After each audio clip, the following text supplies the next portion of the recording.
Hello, and welcome to Gifted Unleashed, where we talk about the gifted and twice exceptional brain and how it affects our thinking and experience of the world differently. There are a lot of stereotypes and stigma around the term giftedness, and I'm here to challenge those. I'm here to raise awareness and to have a conversation around the topic of what it means to be a gifted and twice exceptional adult. Common experience among gifted folks is that they feel out of place. They don't quite fit in. They're too sensitive, too intense, too emotional, too overexcitable, and too deep thinkers of the world and about themselves. So if you have been called too much about anything, this show is for you. I'm Nadia. I'm too loud, too colorful, too bubbly, too bossy, and I love to talk too much. So welcome to my world. I'm so happy you're here. So welcome, everyone. I'm glad to have you back listening in today. Today, we have Gail Post on the podcast. She's a clinical psychologist, a doctor in clinical psychology. She's a parenting coach and consultant, workshop leader, writer, parent of 2 gifted young adults, and a clinical associate professor of psychiatry at the University of Pennsylvania. And she has been in practice for over 35 years. And she specializes in intellectual and musical giftedness and twice exceptionalities. She has written a lot of different blogs, chapters for books, articles, and she has also written a very amazing book, which we're going to talk about today. It's called The Gifted Parenting Journey, a guide to self-discovery and support for families of gifted children. So thank you so much, Gail, for joining today. I'm so excited to have you on the podcast. Well, thanks for having me. I'm excited too. This is so great. So I hope I said everything correctly. Is there anything you would like to add, or is there anything I misspelled? No, totally fine. So listening to your introduction, the topic you're talking about and specializing in, do you have a gifted story of your own? Can I address the elephant in the room? Are you a gifted adult? I don't know.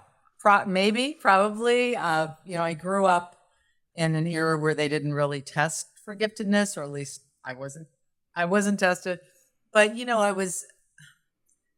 I was in, the advanced reading groups, all that stuff. I know that I was gifted in music. I started music at a young age and performed at a high level, but did not go into that as a career. So that was kind of a given. But intellectually, I was actually kind of an underachiever in high school. I know it sounds weird, I have a Ph.D. and all, but, I was like, I think what Delisle refers to as a selective consumer, that I picked and chose what I liked, what interested me, the teachers I liked, and I gave it everything, and all the other subjects I kind of pushed by the wayside. Of course, once I got into college, I had to step up my game a little bit, especially once I realized I wanted to go into clinical psychology and go to grad school for that. Then that was a very competitive program, and I had to really learn how to study for the first time, and all those skills that a lot of gifted kids and other kids in general don't have. So my interest in this niche in my clinical practice is really based on years of, first of all, after leaving some of the agency type settings that I had been in and working in private practice, I saw a lot of folks who were really bright, high achieving people, and there were certain characteristics, sort of an intensity or an impatience with things not going as quickly, or perfectionism, all those adult qualities that kind of stand out. So that really piqued my interest. And then raising 2 gifted children, I got involved with the local high school gifted parenting support group, where we advocated for change with how children were identified, how services were delivered, all of that. And once my youngest was about to graduate, I decided I wanted to keep advocating. So I started a blog, which wasn't about myself. It wasn't about children, although, stuff kind of leaked in, but it was mostly about parenting, advocacy, gifted adults, gifted children, gifted education. And that blog, Gifted Challenges, has been going on, I guess, 11 and a half years now, so a long time. And I try to put out a post once a month, if possible. I also have a newsletter where I send that out for people who sign up, just with information going on out in gifted world, just different articles that I find interesting. And I've been writing for a range of different publications. I'm working on 2 research papers, one related to resilience in gifted individuals, and also the other based on some research I did prior to my book. But mostly I'm just, I write about mental health issues. I also write on Medium, which is a popular site, and I write for a publication there called Wise and Well. So just doing a lot of things, but my mission is really to get the word out how gifted folks, children, adults, and parents of the gifted really struggle and their needs are not recognized. Reading through your book, I felt there's so much love, coming through for people and especially the parents. So it's not another, typical parenting book of like how to deal with your children, but it's really the book Right. for the parents themselves. And I could really feel how you would like to share some like love to the parents, saying, what you do is enough, and here are some tools, and you're not by yourself, and giving them like a virtual hug somehow, I felt. Did I read that correctly? Oh, thank you. Yeah, thank you. I'm so glad that that came across. I mean, it really was kind of a labor of love because I have just encountered so many parents who struggle. They don't feel understood. They feel like they can't even talk about their child's successes because they're worried people are going to think they're bragging. Or if they complain, like, gee, my child really, is failing such and such a class, they're like, oh, well, don't worry about it because they're going to go to Harvard or something, some nonsense like that, So it's really tough on parents. There also a lot of the guidance out there in terms of child raising is geared toward normative, typically developing children, and it doesn't always fit with parents of gifted children. They have kids who question everything. They're like little junior lawyers who are always trying to convince the parents otherwise, or they may have a lot of intensity, or they may have a lot of rigidity, like not wanting to do certain things just because it doesn't feel right. Many have a lot of empathy and sensitivity and feel for others and have a lot of compassion. And other kids have some impatience. They're frustrated that their peers don't get it. Many don't fit in. Often they have what is known as asynchronous development, where their maturity lags behind their intellectual abilities. So people don't quite get it. Their parents are in the checkout line and their child is reading the ingredients on a can of food, but they're having a meltdown, and the checkout clerk is looking like, what? That doesn't make sense. So it's a challenge for parents, and they need to really appreciate it.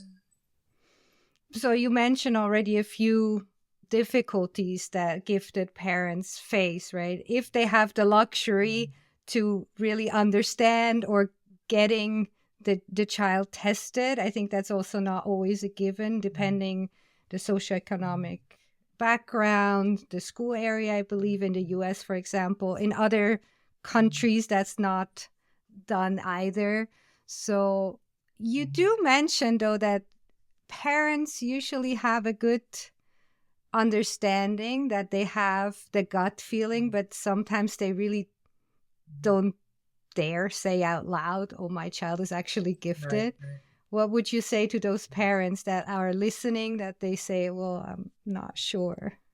Well, first of all, the label is fraught with complexity because there's often this urgency about, I need that label to validate what I see. And there's so many different definitions of giftedness out there.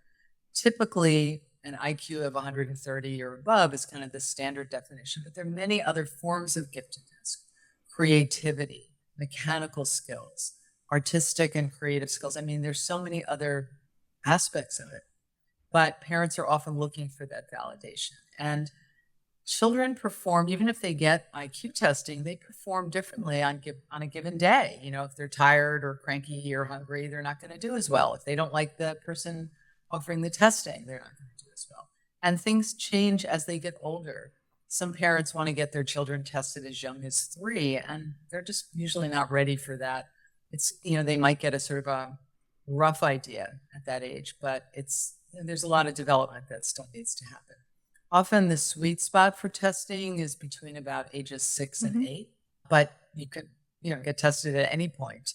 And, it just gives information about strengths and weaknesses because we're not all, the same level. We all have our strengths. We all have things that we struggle with. And I think it's really good information to have. Now, what you pointed out was really valid. It's a very expensive thing. I personally don't do testing anymore. I haven't done that in a long time. I think that people who do evaluations need to be doing them on a regular basis. And I don't do that. So I put that aside. But it does cost a lot of money when people get tested, and insurance often doesn't cover it. As you mentioned, there are some states in the US where the school systems offer the option for gifted evaluations, but every state is different here. And I don't know if it's the same in different provinces or countries, but it's, some states don't even acknowledge the term gifted. And others have a legal mandate that if your child needs to be tested, they will be tested. But some researchers now are saying, let's look at local norms. Like, let's look at how the children are in the context of their classmates. So regardless of testing, if a teacher has a student who is really exceptional and grasps things quickly and is eager to learn, all that, it doesn't really matter if they're tested or not. They need some kind of enrichment or acceleration. Otherwise, they're going to become bored and miserable. So in some ways, the testing isn't always that necessary, but it's informative, but again, not critical. Yeah, you mentioned just something very important that, the gifted children is not just a nice label to have, because as you also mentioned in the book, sometimes it can feel for others when you say, oh, I'm the parent of a gifted child, that they feel like that's a privilege and your child will succeed in life. But as we both know, right, it comes with challenges. The social emotional needs of the gifted are different. And as you mentioned, they get bored or just don't perform very well in a regular classroom. Right. And also the asynchronous development, or if children have a learning difference on top, ADHD, right, or autism, dyslexia, all of that also makes it all more complex. Right. Yeah. I mean, you bring up a good point. Children who are and adults who are identified as twice exceptional, where they were gifted, but they also have a coexisting concern that can work against their gifted abilities. So someone with, as you mentioned, ADHD or autism spectrum disorder, they struggle with how they use their gifted abilities, and their giftedness may be masked and their exceptionality may be masked. So schools often don't identify them. I see this particularly with girls, that girls are often overlooked because how those two conditions are manifest is really different depending on the gender of the child. Little boys are very quickly called out as having ADHD, when in fact, maybe they don't have it. Maybe they're just highly energetic and they just want to run around. They don't want to sit still because school's tough. School forces kids to sit still at their desks, and a lot of kids aren't ready for that. So it does take some training and skill to kind of evaluate that. But what we know is a lot of gifted kids are overlooked. Certainly children who are persons of color, grow up in impoverished homes, English language learners, children who just don't, to the teacher, look gifted, whatever that means. So it could be that they're not super verbal. They don't talk a blue streak. They have very unique interests. So they get overlooked. And certainly the exceptionalities. Everything from learning disabilities to a mental health condition to ADHD or autism, they get overlooked. Yeah. So I do not have children, but reading through your book and reading, a lot about gifted children, because there's a lot, or currently I believe a little bit more content targeted for children. I can relate as my former self as a gifted child. I wasn't identified in school, but, I could really relate to the story of not having to do homework. And then once school gets a little bit tougher, then you don't know how to sit down and study. So that's always very interesting for me to to read these stories and like, oh, yeah, I experienced that. And going through this material also kind of like healing my inner child, I feel like. Yes. Oh, good. I'm so glad because it is such a reminder. Because regardless of what was going on academically in schools, most gifted adults, when they look back, they recognize some of the emotional features.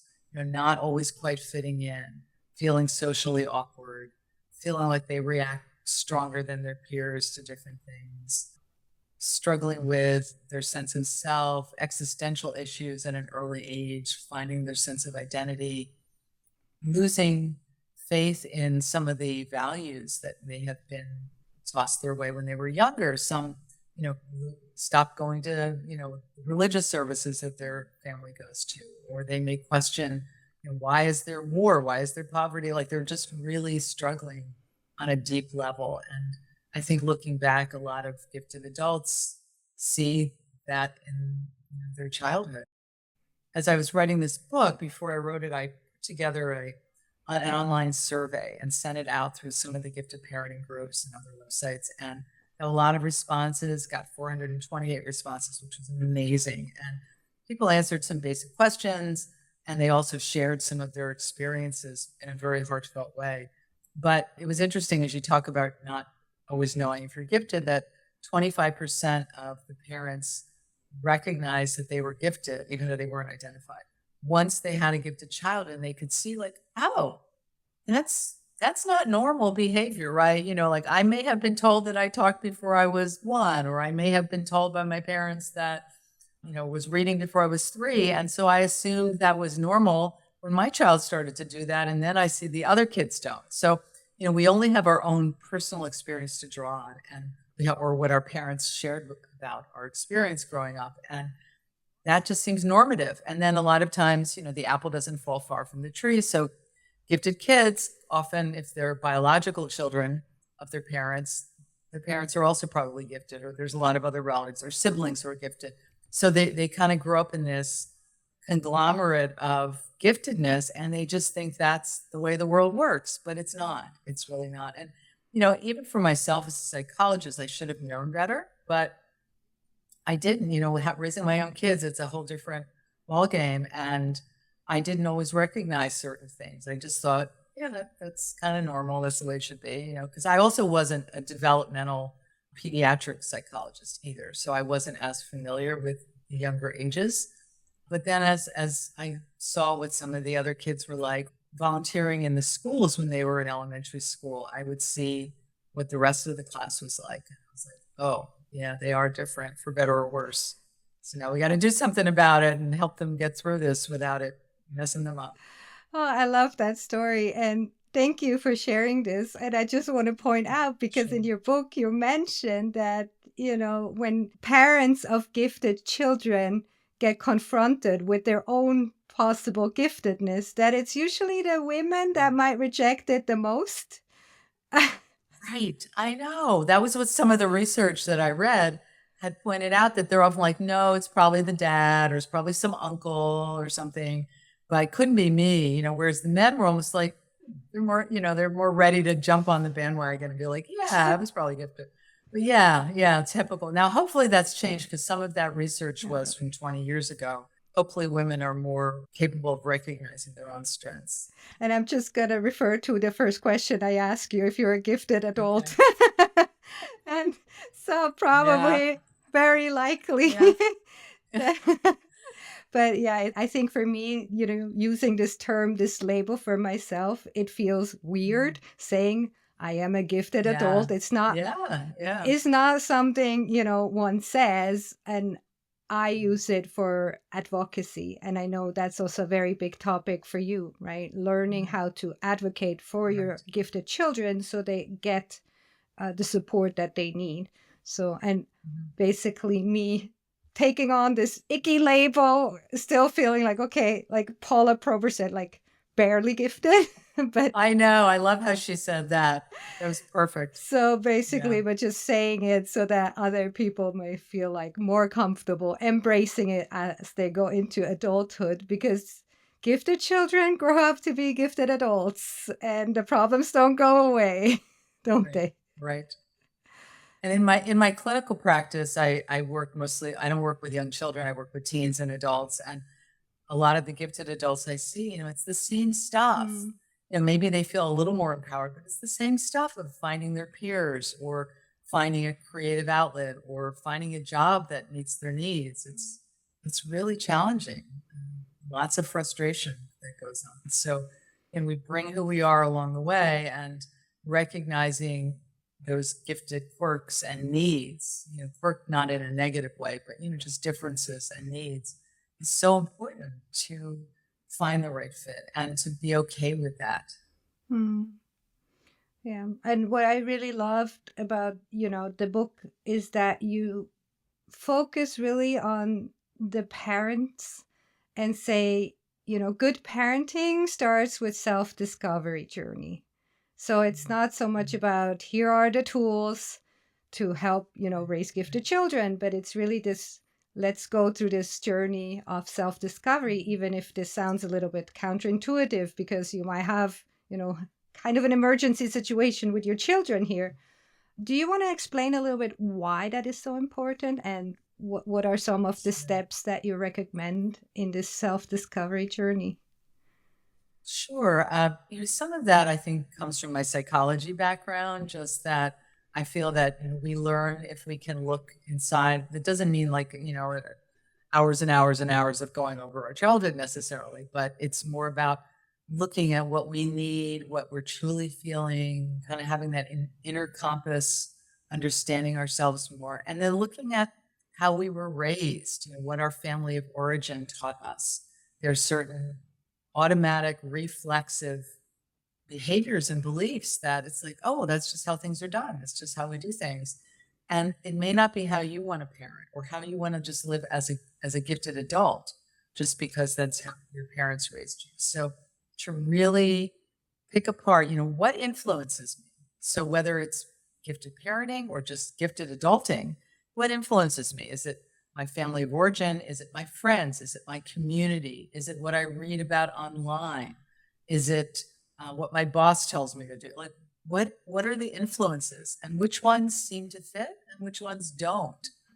And to have that sort of internal recognition that, oh, that doesn't feel right. That isn't going to work. And as a parent, to have that recognition about yourself that, I subscribe to certain type of parenting approach versus another, but also what works with my child and what works in the moment with my child. So you might have a child, for example, that responds well to humor, and you can sort of joke with them and, kind of get them out of their stuckness. But then there might be a certain point where you don't want to use humor because then they're going to feel devalued. Like maybe they come home and they're really crushed because their best friend rejected them or they did poorly on a test. That's not, so to be attuned, that attunement is so important, to be attuned to what your child needs in the moment. And to have a whole toolbox of things you can use, different strategies, approaches. But each child is very different. Having two children of my own, I was really able to understand and actually be amazed at how different one child is from the other. I think parents of only children often don't have that luxury to see that, well, they may think everything that's going on is my fault. I'm doing it all wrong, as a parent, as opposed to, no, they have a certain temperament and that's what we have to work with here. So it's complicated.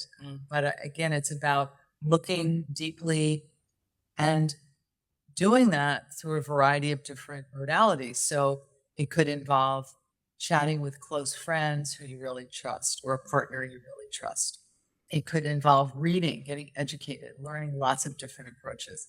It could be joining a group for gifted adults or parents of gifted children and seeing what they think. It could be talking to other professionals, a teacher, a pediatrician, other physician, a psychotherapist who's trained in this. So just finding a range of different tools. Certainly spiritual guidance can help some people, creative outlets, drawing about it, writing about it, singing about it, reading about it, like whatever outlets you have, the more insight you have, because we're all growing and learning. I mean, I'm still learning so much at this point in my life. And it makes life fun to be able to learn. So it's not like we suddenly figure it all out by the time we're 30. That just does not happen. Oh, we all think that, right? When we're small, when we're children, we're like, if I'm an adult, I will have it all figured out. Right. Exactly. Boy, it's not the way it is. No, that's the joy of life, to continuously learn Right. and Right. grow, and yeah, Right. the self-discovery piece. I really love that. And I also see, my friends who are parents finding out their children are twice exceptional, trying Mhm. to tell them that their own gifted journey might be really important for them to take on right now, and not wait Yes. until, Yes. the Yes. child has all the support and you have figured it out for your child, because it's usually in parallel that works probably best, when you learn also for yourself if Mhm. you're Mhm. a gifted or twice exceptional adult. I just said it is quite a learning experience, Mm. and one that hopefully people can embrace and not feel bad about, because it's just another way of learning, and not using giftedness as an excuse Hmm. or as a badge of honor in some way, but it's just a fact, just like your eye color or your skills and talents in certain areas or the things that you really struggle with. It's just something to work with and to figure out how to make it grow and blossom in a healthy way rather than pushing it away or pretending it doesn't exist. I mean, I've actually read articles online, not as much lately, but years ago, where people would be like, I'm not going to allow my child to be gifted. Hmm. That's going to mess them up. And so they're not gifted and I don't go along with it. Or things like giftedness is only an elitist concept. It's only for parents who, think too highly of their children, like all this negativity, as opposed to there are cognitive differences across populations, and that's just the way it is.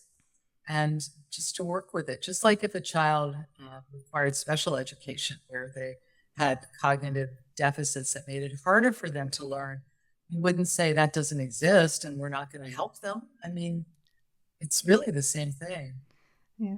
And I think currently what I hear in my surrounding is not so much the elitist, it's just learning for the first time about the concept, actually. Yeah. Learning Yeah. that this exists. And they, of course, they heard the term, but they had all this prejudice and would never assume this label were for them or their children. And now they're confronted with this term, what it means to be different, Mhm. getting some explanation for their own experiences.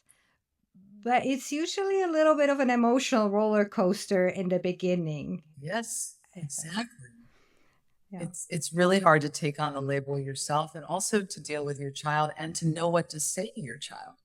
So some parents don't tell their child at all. They won't explain it to them.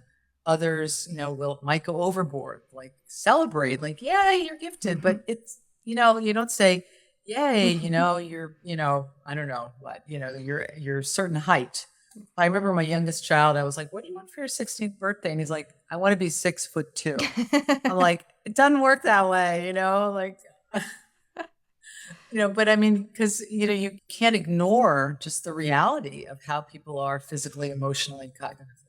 And who better than us as parents to explain it to our children? Because if we don't, someone else will. Mm. Or they'll figure it out themselves in a way that doesn't make sense. So if it's not explained to them in a very matter of fact, yeah, you scored a certain amount on a test, so you're going to be in a program at school that's going to probably be more fun and enriching. But, it's not a big deal. It's just, like you already know that you're good at math or something, like it's just as matter of fact as it can be. It doesn't make you better than anyone else. You're not better than the other kids. But, you see how some kids, run faster or draw more accurate pictures in art class or whatever it is. Like you see that, and maybe you're good at, really good at math, and that's okay, go for it. But it doesn't make you special or better than anyone else. And to really, drive in that concept that it's okay. Otherwise, they're gonna wonder, like, oh, is this what I need to do in life? Is to be a super achiever, or people won't respect me, or I have to if I don't get an A on every test, I'm not going to be gifted anymore, when it has nothing to do with grades and all that. So there's a lot of misconceptions that children will pick up. It's sort of like sex education, right? Like if you don't teach your children stuff, they're going to figure it out in ways that maybe you don't want them to. So kind of the same thing. I hadn't really thought of that until now, but like with gifted education, it's up to us to kind of guide our child, or to point out, like, gee, when you were playing with the kid next door, you sounded kind of mad at them, because they didn't figure out the rules of the game as quickly as you. But you need to develop some patience, that it might be harder for them. Or I noticed when we went to this family party that you just played on your iPad the whole time. You wouldn't interact. And I know it's hard sometimes to get along with other kids you don't know, but it's a good skill to learn. So let's talk about what'll help you next time, so that you figure out ways to feel more comfortable reaching out. So again, it's up to us to kind of guide them, but we need to understand ourselves and our own beliefs and what's important. Yeah, I can only say that's so true. And when I read your book, and I am, I'm actually an HR professional, and I work with leadership topics. And being a great leader also starts with self-discovery and, working on yourself as a leader before you start managing a team. So I was like, oh, that's parallel to, parenting. And so I think people can really draw these parallels that, everything that you want to do and improve in your life starts with yourself and your self-discovery. And especially if you're an adult who didn't learn this from your parents in this great way, as you described, this great parenting, you have to do this for yourself in adulthood, right? To kind of relearn and learn all of these lessons. Right. And how to, like you say, you're in HR. I mean, that's so complicated. How do I work collaboratively with my colleagues? How do I get along at work? How do I push for a promotion without stepping on toes or making enemies? That's a whole nother topic that's so interesting to me, that is work life. And again, getting back to the gender differences you brought up about identifying giftedness, that women are much less likely to promote themselves in a work setting unless they feel like they are 100% solid and 100% sure of what they're doing. Whereas men, in some of the studies out there, can be maybe about 70% there. They don't have to feel like I have it down 100% before I promote myself and come to my bosses and ask for a raise or ask for a different position. So it's I think about recognizing our strengths that we bring to the table in a work setting as well. Like you're saying, in terms of leadership, we have to be honest with ourselves, respectful of the people we lead, or they're not going to respect us. They're going to respond out of fear, but they're not going to really learn from us. Is there something you could draw parallels from, like advocacy for your children, but also advocacy for yourself at work? Well, I don't know if it would go over well to say, hey, I'm gifted, but just to point out, like, this is how I learn. I learn best when I'm learning through these conditions, or I have creative ideas that come up when I'm in certain settings, like just to kind of advocate for learning these. They may not be able to accommodate it, but to just put it out there. And that also shows a level of self-awareness. So for example, I don't know how it is for you in Switzerland, but here in the States, over the past 10, 15 years, in a lot of businesses, there's been this concept of open office setting, open concept, where people are maybe at desks together, but there's no doors, there's no way to go off privately. And I think they're finally realizing that doesn't help productivity. There's way too many distractions. It's too communal. It's not going to help people, especially if they have work they have to focus on the computer about, or writing or whatever. It's going to take away from them. But I think that's a concept that will go by the wayside. But if that's the case, and someone works in an open concept work situation, they might be able to say, is it okay if I go over to that, conference room when it's not in use just because I need peace and quiet to get my work done? That kind of a thing. The best you can advocate for your own productivity, I would assume that most caring employers, if they can accommodate it, will do that. Yeah. That's obviously not true of every work setting. Certainly, that's just a small. And also, like, what I see is, light sensitivity, noise sensitivity. So open offices pose other level of complexity, intensity, and overwhelm. And if you can, if your employer allows for a day working from home, for example, or something like that, or noise canceling headphones. But it's a trial and error. So I think it's also something to try to be bold and try out, and then be bold and ask for it, because if nobody else does it, it's usually uncomfortable to be the first to ask. Yes, exactly. And I think if it's done in a kind, collaborative, team building capacity, like, I know I work best when X, Y, and Z are in place, then it's hard to argue with that. But, some work settings are not great and people suffer, and it's really unfortunate.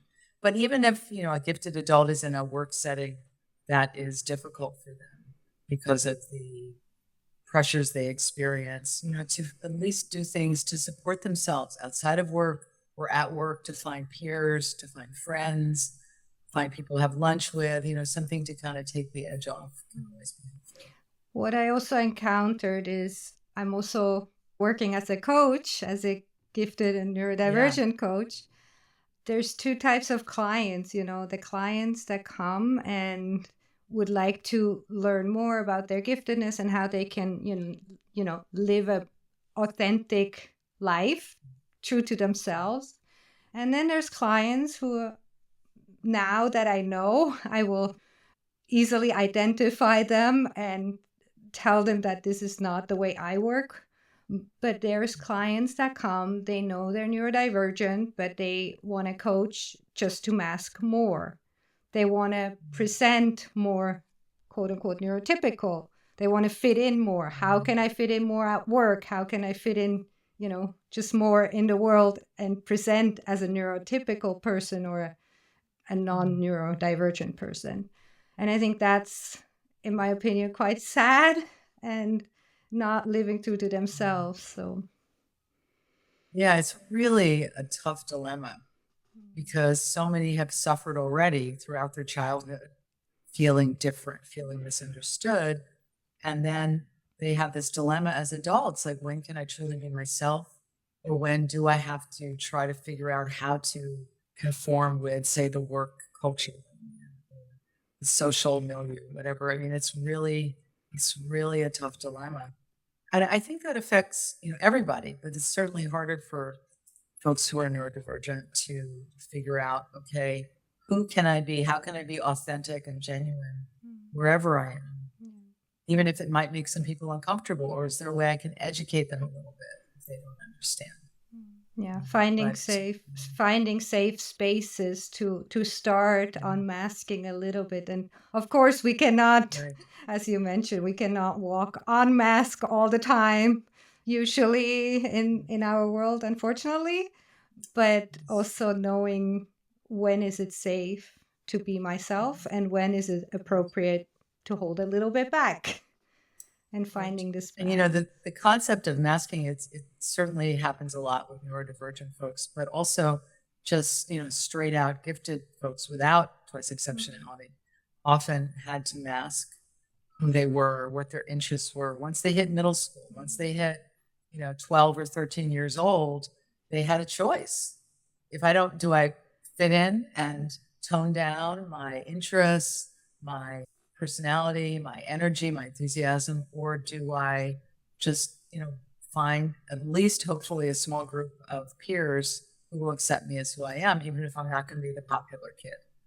It's a really tough one. And I think it's manifest differently with boys and girls, and certainly now with children who are non-binary. But even prior to that, just gender-wise, girls often feel pressure to be attractive and fit some feminine stereotype, which often means I can't be nerdy, I can't be good at math, I can't be a high achiever, or I won't be popular. And boys often feel pressure to be tough and masculine and hide their feelings and not be sensitive. And a lot of studies have found that for middle school age kids, gifted boys who are also athletic and who have leadership skills tend to fare the best. That sometimes their, kind of nerdy giftedness is excused and accepted, whereas those who are not athletic or don't have strong leadership skills really suffer. So I hope with our conversation we can change a little bit the self-esteem of gifted adults and gifted parents, and through them also the gifted children, and challenge these gender norms. Is there anything else that you would like to share with us? Something that you wish people knew, something you wish you knew earlier? That's a great question. I just think a lot of this is about really accepting who you are, and it's okay to be different. It's okay to not fit the norm, and to find people who will support that in your life. I know sometimes people are in difficult jobs or in neighborhoods where differences are not accepted, and they can't always change that up. But if there's some way to connect, there's a great online community out there these days. So even if you don't have people in your neighborhood who connect with you, you can find people online many times. And just to appreciate it's okay to be different. You don't have to fit the norm. Yeah, thank you. And it's also great to hear that for myself. Thank you so much for sharing that. If people would like to find out more about you, connect with you, where is it best for them to find you on the internet? I'm in a bunch of places. My website is just my name, gailpost.com, and GAILPOST.com. And there's links to other ways of connecting. But I also have my blog, which is Gifted Challenges. And again, there's lots of articles there, as well as articles that I don't write, but other things that I find interesting that are through my newsletter or things I post. I'm on Facebook, Twitter, and Instagram. I don't do as much on Instagram. It doesn't seem like a medium that really works for me. I don't even do that much on Twitter anymore. But, I have a Facebook page, not my personal Gail Post page, but my Gifted Challenges page that, if you're on Facebook, might be worth checking out. Because again, I do post lots of different articles there. And, if anybody's interested in my book, it's all the different bookseller sites on, Amazon, Barnes & Noble, on the publisher's site, Gifted Unlimited, and other smaller sites. But mostly, hopefully, if you want to connect, be happy to talk to you further. I do offer psychotherapy, although I don't offer psychotherapy abroad, but I do in the States. And I have something called PsyPack, so I can see people through telehealth, and it's about 40 different U.S. states at this point. I'm authorized to do that. And I do coaching, mostly for parents, but also some gifted adults, worldwide as well. So anyway, I appreciate you having me here. This has been lovely to chat with you and learn more and also get your perspective on things. Thank you so much for joining. And I will link all the links that you have provided in the show notes, so people can just go down and click, so they don't need to go and Google, so they find it. And you just mentioned you offer therapy in the US in about 40 states through telemedicine. Right. Is this for children or also for adults? Adults. Once in a while, I will see an adolescent, but I usually don't like to do that across state lines, just because if they need to have other resources, I wouldn't know resources in their area. No, but that's great to know. Gifted adult therapy in the US through telemedicine. They can come and reach out to you. Be careful what you wish for. You might get a lot of calls. Oh, gosh. And coaching worldwide. On my website, there's a link to the thing called PsyPack, PSYPACT, that shows what states have agreed to that legislative concepts so that they allow for that, but not every state does. Okay. Thank you so much. Thank you so much, Gail, for being Thank here. you. Thank you for sharing. Thank you for your time, for your insight, for your lovely book. And thank you for the listeners to tuning in. And we'll see you next time. Thank you. Thank you. Take care. Bye. I hope you enjoyed this episode and you learned something new. And if you did, please like, subscribe, and leave a review. And if you feel like somebody else that you know could profit from this, please send them a link to this show. And if you want to learn more, you find everything at giftedunleashed.com. And you can also subscribe to the newsletter there, so you will always be up to date for new things that are coming. And all the information that we mentioned today in the episode will be on the show notes for the episode. So everything is right there for you. And with that said, I wish you a wonderful day and I see you next time. Bye.